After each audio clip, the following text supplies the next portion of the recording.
दोस्तों नमस्कार, TV one India में आपका बहुत बहुत स्वागत है। क्या नई मुंबई सिटी ड्रग्स और अपराधियों का बड़ा अड्डा बन रही है?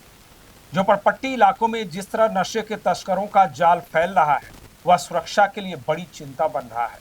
सुर्खियों में आ रही ड्रग तस्करी और जुए के अवैध अड्डों की शिकायतें नई मुंबई की नई पहचान बता रही हैं, जबकि सुरक्षा का दावा करने वाली पुलिस ऐसे कथित ठिकानों पर कार्रवाई की बजाय दरियादिली दिखाने में जुटी है। लगातार हो रही शिकायतों के बाद भी महीनों तक कोई एक्शन नहीं लेना इसका बड़ा संकेत देता है। टीवी वन इंडिया के हाथ लगी एक शिकायत पुलिस विभाग की इसी नीयत की पोल खोलती है। देखिए हमारी एक्सक्लूसिव रिपोर्ट। हमारे जो रामनगर सेक्टर 12D ये परिसर में बहुत बड़ा जुए का अड्डा चालू है।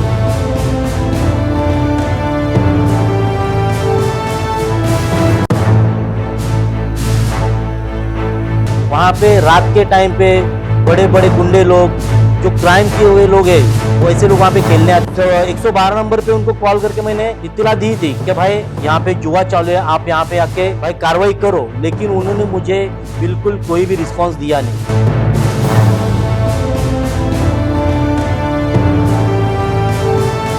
कुछ ऐसे ऑफिसर लोग हैं जो बिक चुके हैं, जिन लोग को अपन कंप्लेंट करने के बाद भी वहां पे कार्रवाई नहीं हो रही है, तो इसका मतलब एक ही है कि ये ऑफिसर लोग बिक चुके हैं।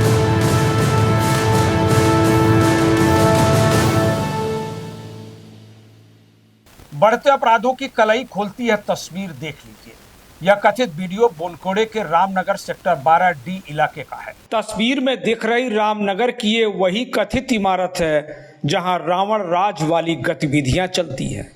यह कोपर खिरने पुलिस स्टेशन की हद में चल रहे उस काले कारनामे की कथित तस्वीर है, जिसे दिखाते हुए 60 दिन पहले पुलिस उच्चाधिकारियों को शिकायत की गई थी। स्थानीय नागरिक बताते हैं कि यहाँ बंद कमरे में जुए के साथ ड्रग्स की बिक्री और उसके सेवन का गंदा कारोबार भी चलता है। इस कथित जुए के अड्डे पर हर दिन गुंडे और अपराधियों की जमघट लगती है। आरोप है कि इससे रामनगर इलाके में महिलाओं और बेटियों की सुरक्षा की नई टेंशन पैदा हो गई है। नागरिक बताते हैं कि कोपर खिरने पुलिस शिकायत के बाद भी अंधी, बहरी और गूंगी बनी हुई है। शिकायतकर्ताओं ने कहा कि रामनगर में ऐसे अवैध और खतरनाक धंधे अब नहीं चाहिए। हमारे जो रामनगर सेक्टर 12D ये परिसर में बहुत बड़ा जुए का अड्डा चालू है। वहाँ पे जो इंसान जुए का अड्डा चला रहा है, वहाँ पे रात के टाइम पे बड़े बड़े गुंडे लोग जो क्राइम किए हुए लोग हैं वो ऐसे लोग वहाँ पे खेलने आते हैं। वहाँ पे दुनिया भर की मारामारी होती रहती है। तो मेरे एरिया के लोगों ने मुझे बोला, क्या भाई यहाँ पे ऐसी ऐसी चीजें हो रही है, मारामारी हो रही है। तो तभी मैंने वहाँ पे पता किया कि बाबा वहाँ पे ये सब चीजें क्यों हो रही है।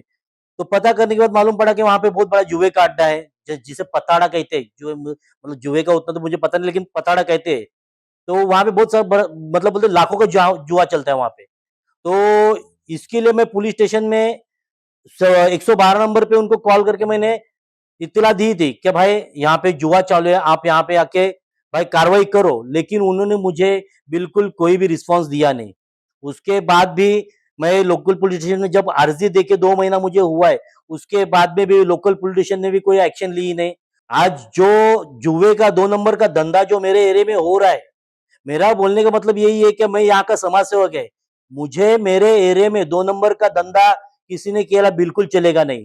नागरिकों की माने तो रामनगर की इस कथित बिल्डिंग में अवैध जुए के अड्डे और क्रिमिनल गतिविधियां लंबे समय से चल रही हैं। स्थानीय समाज सेवक और शिकायतकर्ता गजानन मात्रे ने कहा कि इसके खिलाफ कई बार 112 नंबर पर शिकायत की जा चुकी है। पुलिस आती भी है, लेकिन देख कर चली जाती है। इन गतिविधियों से तंग आकर 13 फरवरी 2026 को लिखित शिकायत दी गई थी।